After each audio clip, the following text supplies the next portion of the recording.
కాకినాడ నగరంలోని smart city వార్పు రోడ్లో ఉన్న శ్రీ వాసవి కన్యకా పరమేశ్వరి కళ్యాణ మండపంలో ఆంధ్రప్రదేశ్ రాష్ట్ర జనసేన పార్టీ ట్రాన్స్జెండర్ నాయకురాలు జాహ్నవి ఆధ్వర్యంలో రాష్ట్ర ఉప ముఖ్యమంత్రి జనసేన పార్టీ అధ్యక్షులు కొణిదెల పవన్ కళ్యాణ్ సంపూర్ణ ఆరోగ్యంతో ఆయురారోగ్యాలతో ప్రజాసేవలో మరింత శక్తివంతంగా ముందుకు సాగాలని ఆకాంక్షిస్తూ భక్తి శ్రద్ధలతో మురిగీమాత పూజలు పొంగడాలు నోము కార్యక్రమం ఘనంగా నిర్వహించారు. కార్యక్రమానికి ముఖ్య అతిథిగా కాకినాడ జిల్లా జనసేన పార్టీ అధ్యక్షులు డీసీసీబీ చైర్మన్ తుమ్మల రామస్వామి బాబు హాజరై అమ్మవారికి ప్రత్యేక పూజలు నిర్వహించి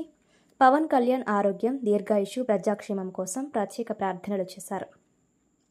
ఈ సందర్భంగా ఆయన మాట్లాడుతూ రాష్ట్ర ప్రజల సంక్షేమం కోసం నిరంతరం శ్రమిస్తున్న పవన్ కళ్యాణ్ సంపూర్ణ ఆరోగ్యంతో ప్రజలకు మరింత సేవ చేసేలా అమ్మవారి ఆశీస్సులు ఉండాలని ఆకాంక్షించారు. ఈ కార్యక్రమంలో జనసేన పార్టీ నాయకులు రాష్ట్ర Kapu corporation director Challa Lakshmi, state civil supply director Kadali Eswari, Kakinada Disha committee సభ్యురాలు దోమదల స్వాతి లక్ష్మి, నందమూరి వినోద్, కమిటీ నిర్వాహకులు మట్టపల్లి మోహన కుమారి, బండి Sujatha, Gollapalli Kumari, Koladurga, Pilla Ramyajyothi, government hospital committee director Sunkara Suresh, transgender సంఘ ప్రతినిధులు, మహిళలు, పార్టీ కార్యకర్తలు పాల్గొన్నారు.